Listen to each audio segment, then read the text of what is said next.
नमस्कार, स्वागत है आपका हमारे खास कार्यक्रम में। मैं हूं आपके साथ दिनेश अवस्थी। देश में एक बार फिर से कृषि कानूनों को लेकर किसान संगठनों और सरकार के बीच तनातनी के हालात बनने लगे हैं। ये हालात इसलिए बने हैं कि नवंबर 2020 से शुरू हुए किसान आंदोलन को लेकर केंद्र की नरेंद्र मोदी सरकार अभी तक कोई भी हल नहीं निकाल पाई है। इसी बीच कई ऐसे मौके आए जब किसान आंदोलन की साख को ठेस भी पहुंची है। तो इन तमाम मुद्दों को लेकर के और कुछ ऐसे असामाजिक तत्व लाल किले पर चढ़ गए जो 26 जनवरी की घटना हुई, किसान नेताओं पर कई सवाल उठे। और उसी बीच किसान आंदोलन के अग्रणी नेता और भारतीय किसान यूनियन के प्रवक्ता राकेश टिकैत भी उस पूरे मामले पर उन्होंने सफाई दी। साथ ही आपको बता दें कि दिल्ली में जो हिंसा हुई उसको लेकर मीडिया में जिसके किसान आंदोलन में जान नहीं थी, अब राकेश टिकैत ने 26 जनवरी की हिंसा को लेकर कहा है कि उसमें पुलिस की वर्दी में आरएसएस के लोग शामिल थे। साथ ही उन्होंने इस मसले को यूएन तक ले जाने की बात कहकर एक नई बहस छेड़ दी। टिकैत ने कहा कि 26 जनवरी को कोई हुड़दंग नहीं हुआ। वैसे वीडियो भी अब सामने आ रहे हैं जिसमें आरएसएस के लोग पुलिस की ड्रेस पहनकर हुड़दंग कर रहे हैं। राकेश टिकैत ने आगे कहा कि अगर इस मामले की जांच कोई विदेशी एजेंसी करती है तो क्या ये बात देश के लिए सही होगी? अगर वो संयुक्त राष्ट्र में अपील करते तो क्या ये ठीक रहेगा? आखिर क्यों नहीं खत्म हो रहा किसान आंदोलन और क्या होगा इसका अंजाम? और कौन हठ धर्मिता कर रहा है, सरकार कर रही है हठ धर्मिता या किसान? इसी मसले पर आज हम चर्चा करेंगे, बातचीत करेंगे। और उससे पहले आपको एक वीडियो दिखाते हैं। फार्म बिल यूएन नहीं जाएंगे, ये कहा था कि 26 तारीख में यहाँ घटना हुई। क्वेश्चन था उनका प्रेस का, तो हमने कहा कि 26 जनवरी की जांच हो जाए। देश की कोई एजेंसी है कि जो उसकी जांच कर दे? निष्पक्ष जांच हो जाए, उसकी जांच होनी चाहिए। क्या हम, अगर यहाँ की एजेंसी जांच नहीं कर रही, क्या हम बाहर यूएनओ में जाएं कि वे भारत में इस तरह का हो या और जांच नहीं हो रही? हमें पूर्ण रूप से है कि उसकी जांच हो, एजेंसी निष्पक्ष उसकी जांच करे, ये हमने कहा है। हमने कुछ नहीं करा, जो कुछ करा सरकारों की गलत नीतियां थी, चक्रव्यूह था एक, उसमें किसानों को फंसाया गया। जो हमको रूट दिए गए उस पर बैरिकेटिंग करा गया। उसकी जांच हो जाए एक बार पूरे प्रकरण की। और सर आगे प्रोटेस्ट हमारा चलता रहेगा। भारत सरकार बातचीत चाहती है करने के लिए, तो हम तैयार है। भारत सरकार तो आखिर कब खत्म होगा किसान आंदोलन और यूएन जाने की बात आखिर क्यों कह रहे थे? क्योंकि इसको लेकर के भी सवाल उठाए गए। तमाम जो बीजेपी की तरफ से तमाम सवाल उठाए गए तो केंद्र सरकार की तरफ से भी तमाम सवाल उठाए गए। लेकिन सबसे बड़ा सवाल ये है कि आखिर इस पूरे मामले पर हठ धर्मिता कौन कर रहा है? क्या सरकार अपनी जिद में अड़ी है या फिर किसान अपनी जिद में अड़ी हैं? और अगर ये दोनों एक दूसरे जिद पर अड़े हैं तो इसका समाधान कैसे निकलेगा?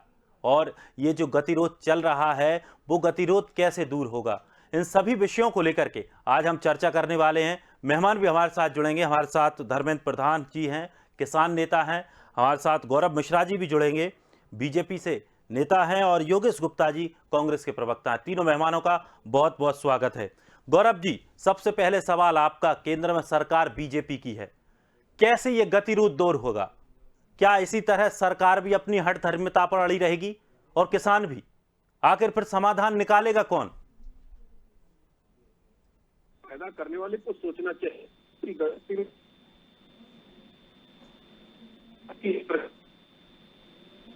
जी, व्यक्ति को आंदोलन जीवियों ने इस प्रकार का काम शुरू किया है और 2014 से ये चल रहा है। ऐसा नहीं कि किसान आंदोलन असहिष्णुता है, कभी कोई आता है तो कभी कोई आता है, तो इस प्रकार से प्रक्रिया चल रही है। और इसमें सबसे दुर्भाग्यपूर्ण बात यह है कि देश, भारत देश, जिसकी पूरी परंपरा, पूरी संस्कृति ही कृषि और किसान पर आधारित हो, इस देश की आत्मा जहां किसानों में और कृषि में बसती हो, उसको इन लोगों ने सॉफ्ट टारगेट बना करके इस्तेमाल करना शुरू किया है। जबकि भारत की सरकार ने इनके साथ कई दौर की वार्ताएं की, लेकिन इनकी हठधर्मिता ये बताती है कि देश के किसी भी संस्था पर इनका भरोसा नहीं है, विश्वास नहीं है, चाहे वो उच्चतम न्यायालय ही क्यों ना हो। और अब तो स्थिति ये आ गई कि अब संयुक्त राष्ट्र की ये बात कर रहे हैं, तो इससे एक बात तो समझ में आ गया बहुत स्पष्ट कि ये एजेंडा चीन का ही चला रहे हैं, ये एजेंडा पाकिस्तान और खालिस्तान का ही चला रहे हैं। इनके आका, इनके रिमोट कंट्रोल कहीं ना कहीं बाहर ही बैठे हैं। तो ये देश की जनता बहुत साफ तौर पे देख रही है। और वहीं भारतीय जनता पार्टी के नेतृत्व में मोदी जी की चल रही सरकार का धैर्य भी देख रही है। इस प्रकार आपके पास क्या प्रूफ है? आपके पास क्या प्रूफ है कि इनका एजेंडा चीन चला रहा है? आपके पास कोई प्रूफ है? इनका प्रूफ तो ये स्वयं दे रहे हैं। जब ये संयुक्त राष्ट्र में जाने की बात कर रहे हैं, जब ये सुप्रीम कोर्ट के द्वारा बनाई गई कमेटी को स्वीकार करने से इनकार कर देते हैं, तो ये स्वयं इसका प्रमाण दे रहे हैं। जब ये लाल किले पर लोगों को चढ़ा करके वहां पे खालिस्तानी झंडा फहराते हैं, तो उसका प्रमाण ये स्वयं दे रहे हैं। इसलिए इसके प्रमाण की प्रत्यक्षम किम प्रमाणम उसकी आवश्यकता नहीं है। मुझे लगता है कि देश की जनता बहुत समझदार है। इसमें हर प्रकार के जो इन लोगों ने प्रयोग किए हैं, चाहे वो जातिवादी प्राइड को खड़ा करने की बात हो, एक विशेष जाति के लोगों को, के सम्मान को खड़ा करके इस आंदोलन में इस्तेमाल करने की बात हो, या फिर खालिस्तान मूवमेंट को इस्तेमाल करने की बात हो, हर प्रकार के प्रयोग इनके विफल हुए हैं। और ये जनता देख रही है। जो एसी में बैठ करके और महंगी महंगी गाड़ियों में बैठ करके आंदोलन चलाया जा रहा है, वहीं देश की जनता और देश के किसान अपने कामों में व्यस्त है, देश को आगे बढ़ाने में, ले जाने में व्यस्त है। उसके बारे में चिंता कर रहे हैं, सोच रहे हैं। पूरा देश कोरोना महामारी से जूझ रहा है। पिछले 2 वर्षों से पूरा विश्व जूझ रहा है। वहीं उन सारे प्रोटोकॉल, सारे नियमों को घटा बता करके उनके खिलाफ ये इस प्रकार का सड़कों पर आंदोलन कर रहे हैं। आप ये बताइए, ये देश के विकास में सार्थक योगदान दे रहे हैं या निरर्थक योगदान दे रहे हैं? किस प्रकार का कृत्य कर रहे हैं? ये तो इनसे पूछा जाना चाहिए, और निश्चित रूप से जनता पूछेगी इनसे। पूरा देश देख रहा है, सरकारें देख रही है किस प्रकार से भारत की सरकार ने इनके साथ 14 दौर की वार्ताएं की। और ये 3 कानूनों की बात करते हैं। इन्हीं कानूनों की पैरवी करते थे इनके भाई नरेश टिकैत की, इन्हीं कानूनों की पैरवी किया था उन्होंने बयान भी दिया था इनके पक्ष में। जो ये भूल जाते हैं कौन सा एजेंडा बाद में आया और इनका ब्रेन वॉश हो गया, वो तो इन्हें स्पष्ट करना चाहिए। और इन्हीं कानूनों की पैरवी सारे विपक्षी दल भी किए। ये तो चूंकि किसान एक सॉफ्ट, बहुत ही कोमल क्षेत्र है, भावनात्मक क्षेत्र है, जिसको भड़का करके बड़ा से बड़ा आंदोलन खड़ा किया जा सकता है। लेकिन इनके लिए दुर्भाग्यपूर्ण तरीके से देश का किसान इतना समझदार है कि वो इनके झांसे में आने के लिए तैयार नहीं है। और इनका आंदोलन सीमित है सिर्फ कुछ बॉर्डरों तक और कुछ लोगों तक सीमित है। इसलिए भारतीय जनता पार्टी की सरकार का दरवाजा हमेशा खुला हुआ है। इनके पास कभी भी कोई भी समाधान हो, इन तीनों कानूनों के खिलाफ अगर कोई नया रास्ता लेकर के आते हैं, तो हमारे केंद्रीय कृषि मंत्री ने हमेशा स्वागत किया है। किसी भी नए प्रस्ताव का स्वागत किया है, ऐसा बयान उन्होंने हमेशा दिया है। तो मुझे लगता है कि उस रास्ते में इन्हें काम करना चाहिए और आंदोलनों को खत्म करना चाहिए। चलिए, हमारे साथ योगेश जी भी जुड़े हुए हैं। योगेश जी, आप किस तरह से देखते हैं इस पूरे मामले को कि आखिर क्यों सरकार और किसानों के बीच का जो पूरा मामला है, जो गतिरोध है, वो दूर नहीं हो पा रहा है? कमी कहाँ है? दिनेश जी, निवेदन है कि काफी समय दिया है आपने गौरव जी को, और मैंने धैर्यपूर्वक उन्हें सुना है। अपेक्षा रखता हूं कि वो भी चुपचाप मेरी बात को सुनेंगे। देश का, भारत का बड़ा ही दुर्भाग्य है आज। पिछले 7 वर्षों से जो हमारे देश में सरकार है, इसके खिलाफ अगर कोई आवाज उठाता है तो वो देशद्रोही होता है, वो पाकिस्तानी होता है, वो खालिस्तानी होता है। पाकिस्तान के 2 टुकड़े कर बांग्लादेश का निर्माण करने वाली हमारी यशस्वी पूर्व प्रधानमंत्री इंदिरा गांधी ने खालिस्तान को तो काम तमाम कर दिया था। ये खालिस्तान पैदा कहां से हो गया? तो ये इनका मुंह चलाने वालों की सरकार है। उठाया, मुंह चला दिया। इन्हीं किसानों ने, ये भूल गए मुंह चलाते समय कि इन्हीं किसानों ने इनको 303 सीटें दी है लोकसभा के अंदर। 2019 के लोकसभा चुनाव में नरेंद्र मोदी जी को बहुमत दिलाने में इन किसानों का बहुत बड़ा योगदान है। ये भूल चुके हैं लेकिन भारतीय जनता पार्टी के लोग, भारतीय जनता पार्टी के प्रधानमंत्री मोदी जी और उनके नेतागण, कि इन्हीं किसानों ने हमको यहाँ तक पहुंचाया है। आज हम अहंकार में चूर है, मगरूर है। 10-12 किलोमीटर की दूरी पर किसान आंदोलनरत है। पिछले 7, 8, 9 महीनों से 70 वर्ष के भारत के इतिहास में सर्वाधिक अनुशासन रूप से चलने वाला ये किसान आंदोलन पूरे विश्व में याद रखा जाएगा। 26 जनवरी की जो दुर्भाग्यपूर्ण घटना को अंजाम दिया गया है, उसमें यकीन मानिए आरएसएस और भारतीय जनता पार्टी के लोगों का मिला जुला षड्यंत्र था। इसलिए केंद्र सरकार उसको जांच नहीं करवा रही है। राकेश टिकैत ने कोई गलत बात नहीं कही। उन्होंने ये बोला, हमें देश की सरकार पर, हमें देश की सर्वोच्च न्यायालय पर, हमें देश की संस्थाओं पर पूरा विश्वास है। वो आए जांच करें, हम यूएन में थोड़ी जाएंगे जांच कराने। उन्होंने ऐसा बोला, उस बात को इन्होंने यू टर्न करते हुए यूएन जोड़ दिया। कुछ भी अनल गनल अनाप शनाप, लेकिन किसानों की बात नहीं सुनेंगे। भारत के जो नारा था, जो हमारे स्वर्गीय प्रधानमंत्री लाल बहादुर शास्त्री जी ने दिया था, जय जवान जय किसान, ये भारतवर्ष की रीढ़ है, भारत की अर्थव्यवस्था की रीढ़ है हमारा किसान, हमारा अन्नदाता। 300 से ज्यादा अन्नदाताओं की मौत हो चुकी है, मगर मजाल है कि मोदी जी के आंखों से नकली आंसू भी टपके हों। जो गाहे भगाए वो ग्लिसरीन डाल के आंखों में आंसू टपका देते हैं, वो भी नहीं टपकाए उन्होंने किसानों की मौतों पर।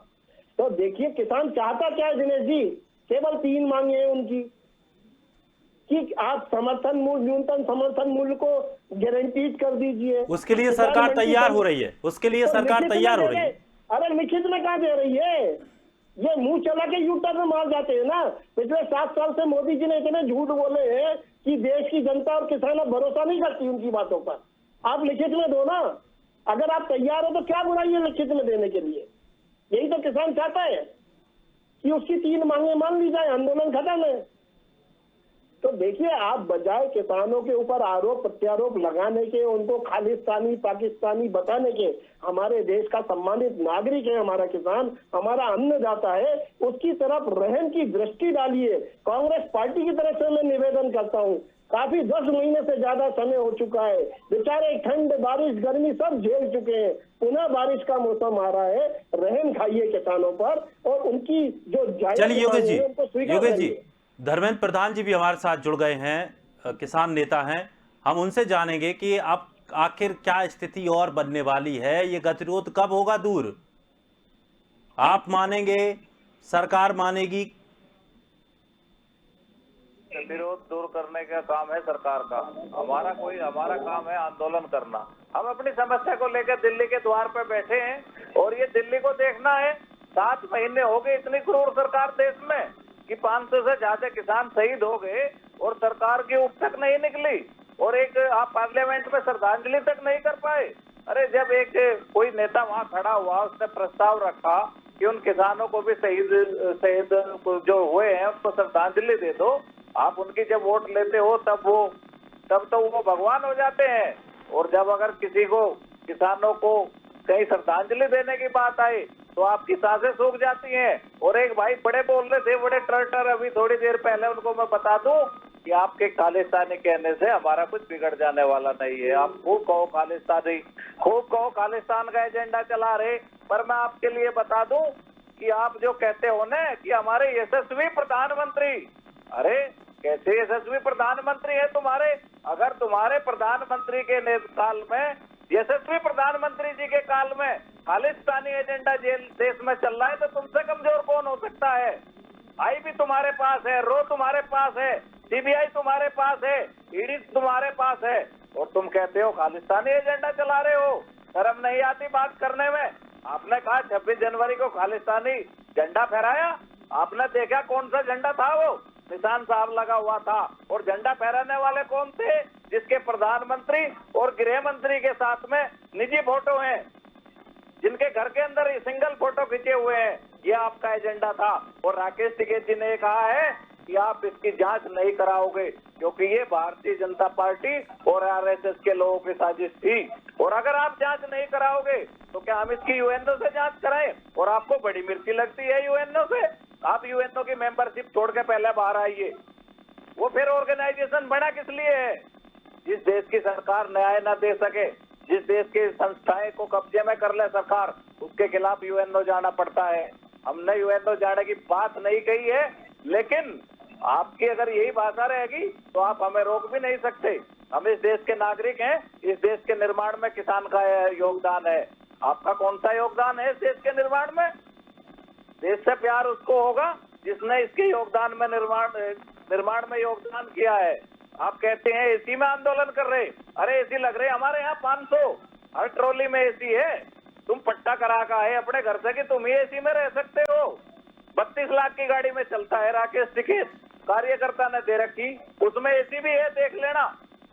महंगी गाड़ी का पट्टा तुम लेकर आए या लिख के तुम्हें एग्रीमेंट कर दिया कि तुम ही बैठ सकते हो गाड़ी में, किसान नेता नहीं बैठ सकता।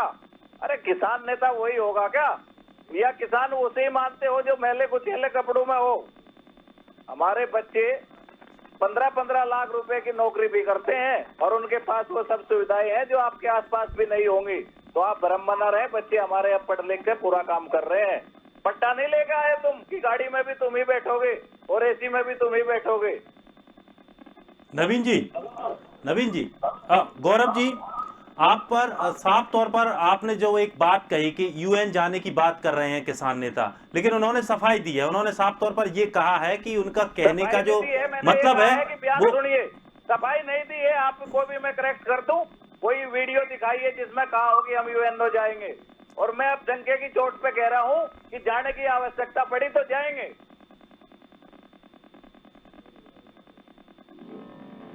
नवीन जी, देखिए, मैं बोल सकता हूँ क्या? जी गौरव जी, देखिए, उन्होंने अभी कहा कि 32 लाख की गाड़ी और एक गाड़ी में हमारे नेता बैठते हैं, उनको ये अधिकार है। हाँ, बिल्कुल हक है, उनको अधिकार है। लेकिन जो किसान विदर्भ में आत्महत्या कर लेते थे और आज भी बेहद गरीबी अवस्था में जी रहे हैं, तो उनके लिए इन्होंने क्या किया है? अरे हम उनके लिए तो कभी नहीं सोचा। अरे हम अपना अधिकार मांगते हैं, अधिकार मांगना पाप है क्या? अरे हम अपना अधिकार बिना मांगे क्या? आप सुनिए, फिर से बहुत ऐसे किसान, अरे अधिकार मांगना गलत बात है क्या? यही तो अगर हमारे पास गाड़ी है तो हम अपना अधिकार नहीं मांगेंगे। तुम आंदोलन नहीं कर सकते, नहीं करते,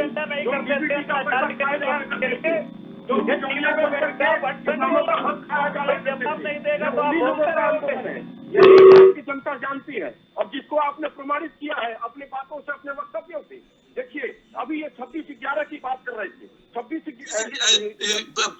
जनवरी की बात कर रहे थे। 26 को भी इन लोगों ने एक किताब रिलीज किया था कांग्रेस पार्टी ने कि आरएसएस की साजिश 26/11। उसी प्रकार का फार्मूला अब इन लोगों ने लाया है कि आरएसएस की साजिश 26 जनवरी। तो ये अपने आप को लाख बचाने की कोशिश करे, अपने चेहरे पे कैसा भी मुखौटा लगा ले, तो फिर जांच से क्यों बच रही है? पूरी की तरह सरकार जांच से क्यों बच रही है? बिल्कुल जांच चल रही है, जेलों में है। जो लोग शामिल थे वो जेलों में बंद है और जो लोग बाहर है वो भी पकड़े जाएंगे। साबित नहीं कर पाते लोग, 1.5 साल बाद जेल से छूटते हैं क्योंकि आप आरोप साबित नहीं कर पाते। किसी दिल्ली पुलिस की चार्जशीट में किसी किसान नेता का नाम है? या टीवी पे बैठ के और दिल्ली पुलिस की चार्जशीट पढ़ के उसके बाद आई टीवी पे, उसमें बताइए किस किसान नेता का नाम है जो आपने कहा था के साथ साजिश, खालिस्तान की साजिश। कहाँ गई वो सब साजिश दिल्ली पुलिस की चार्जशीट में? गौरव जी, धमकी दी गई नहीं दी गई, क्या वो पब्लिक डोमेन में है या नहीं है, ये बताएं। खालिस्तान के तर्ज पर जिस तरह से इंदिरा गांधी जी का वध किया गया था, उसी प्रकार से मोदी जी को मारने की धमकी दी गई या नहीं दी गई, क्या इससे इनकार करेंगे ये किसान नेता? इससे तो इनकार नहीं कर सकते। आखिर इसका जिम्मेदार कौन है? तुम्हें जवाब देंगे, सत्ता से रुखसत करेंगे, खुला चैलेंज है टीवी पे। अगर बात नहीं मानोगे तो वोट का अधिकार हमारे पास है और उसका प्रयोग किसान करेगा और तुमको ये देश छोड़ कर भागना पड़ेगा, क्योंकि तुम्हारे खिलाफ इतनी जांच होंगी कि तुम इस देश में रह ही नहीं सकते। तुमने आधा देश बेच दिया और आधे की बोली लगने के कगार पे है। भारतीय जनता पार्टी के द्वारा किए गए सारे तुमने पेट्रोलियम बेच दिए, रेल बेच दी, तेल बेच दिया। अच्छा है कुछ देश में जो 70 साल में खड़ा किया देश ने, वो तुमने 7 साल में बेच दिया। खाद तक नहीं मिलते, तुम देश बेचने वाले हो। किसानों को खाद नहीं दिया जाता था, फर्टिलाइजर नहीं दिए जाते थे, पौने दाम पे उनका माल खरीदा जाता था। आज वही अब कौन सा दाम मिल रहा है किसान को? आज कौन सा दाम मिल रहा है? उत्तर प्रदेश के अंदर किसान का गेहूँ खरीदा गया, कितना गेहूँ खरीदा आपने उत्तर प्रदेश में? बताइए कितने प्रतिशत गेहूँ खरीदा? 22,000 करोड़ का भुगतान किसानों को गेहूँ तुलवाने के लिए कलेक्ट्रेट में जाना पड़ा ट्रॉलियों को लेके। थाने के अंदर ट्रॉली खड़ी की गई मेरठ में, थाने के अंदर गेहूँ बिकवाने के लिए जाना पड़ा। शर्मानी चाहिए आप जैसे प्रवक्ता को जो टीवी पे बैठ के झूठ बोलते हैं। आप अपना डाटा चेक करिए। क्या लाभ दे सकते हैं? आप लोगों ने अपने आंदोलनों से क्या लाभ दिया? आपको तीनों कानूनों का क्या कमी है वो तक नहीं बता पाए। आप एमएसपी की बात करते हैं। अरे आप कर दो ना मेरे से बात, मैं आपको बता में आप एमएसपी के लिए आप कानून के नाम बता दो, आप 3 कानून के नाम बता दो तो आपसे बात करूं। सर्वाधिक एमएसपी कहाँ है, कहाँ मिलता है? भारतीय जनता पार्टी 36,000 करोड़ रुपए की एमएसपी न मिलने के कारण आपको एमएसपी क्यों नहीं याद आया इसके पहले? सीएस की रिपोर्ट है, आप उसको पढ़िए कि किसानों को 36,000 करोड़ रुपए का नुकसान प्रतिवर्ष होता है एमएसपी न मिलने के कारण। आप 2,000 रुपए का झुंझुना दिखाते हो। एक योजना जो 4 साल पहले लागू की, हर किस्त पे प्रधानमंत्री जी ढमढम करने आते हैं कि किसानों को पैसा दे दिया। अरे तमाम किसानों का अनाज अपने गोदामों में भर करके और उनका 2,000 का गेहूं 1,200 में खरीद करके बीज का पूरा हिस्सा आज भी खरीदा जाता है, आज भी खरीदा जाता है, आपकी सरकार में खरीदा जाता है। उत्तर प्रदेश में 800 से 1,200 तक गेहूं बिका है। किसानों के पूरे बिहार का गेहूं लूट लिया 900 रुपए में। खाते में जा रहा है पैसा। आपके पैसे का सबसे आप बताइए उत्तर प्रदेश में कितना गेहूं खरीदा आपने, पंजाब में कितनी खरीद हुई, हरियाणा में कितनी खरीद हुई? आप तीनों कृषि कानूनों का अल्टरनेटिव कानून बताइए क्या है? आप बताइए, आप बताओ कुछ, मैं शुरू करूँ, आप नाम बता दो तो मैं पूरा विश्लेषण बता दूं। पहले कानून का नाम बता दो तो मैं बताऊं आपको। 2013 में गेहूं का मूल्य क्या था? हमारी बात सरकार से होती है तो सरकार होगा, वो भारतीय जनता पार्टी के कार्यकर्ता हो, प्रवक्ता हो। हमारी भारतीय जनता पार्टी से बात हो रही है क्या? हमारा आंदोलन सरकार के खिलाफ है। भारतीय जनता पार्टी का पक्ष रख रहे हो। जितना भी किया जाए कम है। सरकार उसके लिए अगर किसानों के इतने बड़े पक्षधर होते तो 7 महीने ये आंदोलन न चलता। लगातार प्रधानमंत्री जी कोई न कोई किसानों को गाली दोगे और देश की सत्ता में रहोगे, परेशानी रुखसत करेगा किसान, तुम्हें बताएंगे तुम्हारी। ये सरकार प्रचंड बहुमत से क्यों आ गई? पिछले 2024 में बताएंगे कितने बड़े प्रचंड बहुमत से आएगी। भड़काया जाए, देश में राजनीति किया जाए। इमरजेंसी के दौरान कितना बहुमत था कांग्रेस के बाद, और इमरजेंसी के बाद क्या हुआ? किसकी सरकार आई? आपकी सरकार है, उसी तरह से उखाड़ के फेंकने का काम करेगा इस देश का किसान। जिस प्रकार से योगेश जी आप कुछ कह रहे थे। देखिए दिनेश जी, बहुत ही संवेदनशील मामला है किसानों का आंदोलन। सरकार, मोदी सरकार को निश्चित रूप से गंभीरता से इस पर अब चिंतन और मनन करना चाहिए। 10 महीने का समय बहुत होता है और हमारे भारत के किसान ने दिखा दिया कि वो सारी परिस्थितियों में, चाहे बड़ी कड़ी गर्मी हो, धूप हो, बारिश हो या ठंड हो, उसमें रह सकता है, जीवटता के साथ जूझ सकता है। मगर इन लोगों की संवेदनशीलताएं मर चुकी है भारतीय जनता पार्टी। लेकिन योगेश जी, इनको तो गंगा में बहती हुई लाशें नहीं दिखी। योगेश जी, इनको कोविड में मारे गए लोगों से हमदर्दी नहीं है। इन्होंने उसमें भी दवाइयों में कालाबाजारी करी है, रेमडेसिविर इंजेक्शन बेचे हैं, ऑक्सीजन सिलेंडर बेचे हैं, अस्पतालों में बिस्तरों का सौदा किया है। सौदागरों की पार्टी है भारतीय जनता पार्टी। इनके अंदर संवेदनशीलता नहीं है। किसानों से गलती हो गई जो इनको अपना वोट दिया। कांग्रेस पार्टी जिस दिन सत्ता में आएगी, जिस दिन कांग्रेस पार्टी सत्ता में आएगी 2024 में, उस दिन ये किसानों का जो 3 काले कानून है इनको रद्द किया जाएगा। ये मैं कांग्रेस के प्रवक्ता की तरफ से घोषणा करता हूँ कि जिस दिन केंद्र में कांग्रेस की सरकार बनेगी, 3 काले कानूनों का हम रद्द करेंगे। लेकिन किसान, कुछ किसान नेताओं का ये भी कहना है, योगेश जी आप विपक्ष में हैं, कुछ किसान नेताओं का ये भी कहना है कि केंद्र सरकार की जितनी जिम्मेदारी बन रही है इस कानूनों को लेकर, उतनी विपक्ष की भी है। विपक्ष भी पूरी तरह से फेल रहा है, वो भी इस मुद्दे को सही तरीके से नहीं उठा पाया। आप लोगों ने भी मिलकर के, इस किसानों के साथ मिलकर के सरकार तक आप भी पूरा सही तरीके से मुद्दा नहीं उठा पाए। अब किसान नेता आपको भी घेरेंगे। अभी तक तो सरकार को घेर रहे थे, अब विपक्ष भी घेरा जाएगा। विपक्ष के नाते कांग्रेस के नेताओं ने आंदोलनरत किसानों के बीच में जाकर कई बार उनकी समस्या को सुना है। संसद में, लोकसभा में आवाज उठाई है। मृतक किसानों के लिए हमारे राहुल गांधी जी ने श्रद्धांजलि अर्पित करी है। उसके ऊपर उनकी आलोचना की गई भारतीय जनता पार्टी की सरकार द्वारा कि लोकसभा का अपमान हुआ। अरे जब जवान और किसान की शहादत का अगर हम श्रद्धा सुमन अर्पण करते हैं तो क्या वो देश का अपमान है? हमारे देश का मान और सम्मान किसान और जवान है। तो ये भारतीय जनता पार्टी के दोगले लोग जिनका स्वतंत्रता संग्राम में कोई योगदान नहीं, और ये आज सबको सर्टिफिकेट बांट रहे हैं यहाँ बैठ के देशद्रोही का, खालिस्तानी का, पाकिस्तानी का, इन्होंने देश के लिए किया ही क्या है? सिवा देशवासियों का खून पी रहे हैं आज की डेट में। महंगा पेट्रोल, महंगा डीजल, महंगी रसोई, महंगे दाल चावल, पूरे फूड प्रोसेसिंग रसोई घर पूरी महंगी। आज महंगाई से त्रस्त है भारत की जनता। मोदी जी अपनी ब्रांडिंग में लगे हुए हैं। धर्मेंद्र जी, धर्मेंद्र प्रधान जी, आप पर एक आरोप लगा है, किसानों के प्रति आप पर एक आरोप लगा है कि आप चीन के द्वारा ये एजेंडा चला रहे हैं, पूरा चीन से पलित पोलित पोषित ये एजेंडा आप चला रहे हैं देश में। अरे चीन को तो इन्होंने 36 वर्ग किलोमीटर जमीन दे दी। चीन को तो इन्होंने 19 बार जो यात्रा करी ना, 9 बार मोदी जी ने, वहां चाइना के जिनपिंग के हाथ में हमारी जमीन दे दी गलवान घाटी में। वहां हमारे सैनिक मरवा दिए।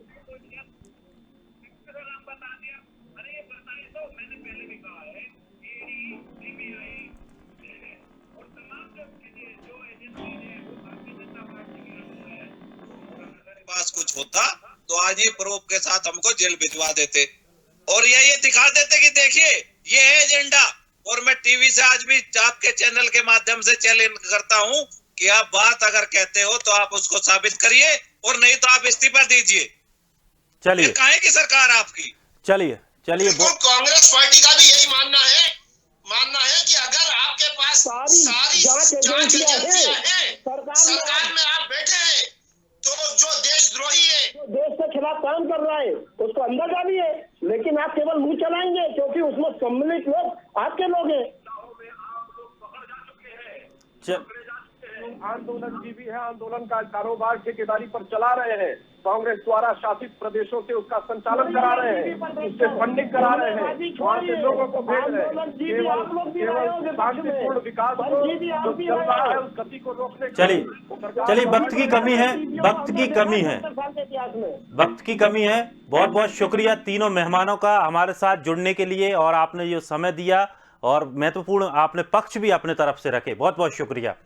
तो जिस तरह से किसान आंदोलन चल रहा है, केंद्र सरकार अपनी जिद पर है, किसान अपनी जिद पर हैं, अब हल निकले तो कैसे, इसी के लिए मंथन चल रहा है। अब देखने वाली बात यह होगी कि अब जैसे ही संसदीय सत्र शुरू होगा, किसानों ने साफ तौर पर कहा है कि उनके 200 लोग संसद के बाहर बैठेंगे, वहां पर आंदोलन करेंगे और आंदोलन को और नए तरीके से और दोबारा से पूरी ताकत के साथ बढ़ाएंगे। लेकिन इसका हल कब निकलेगा, ये बड़ा सवाल अभी भी बना हुआ है। फिलहाल इस खास कार्यक्रम में इतना ही। ताजा तरीन खबरों के लिए आप बने रहिए स्वदेश के साथ।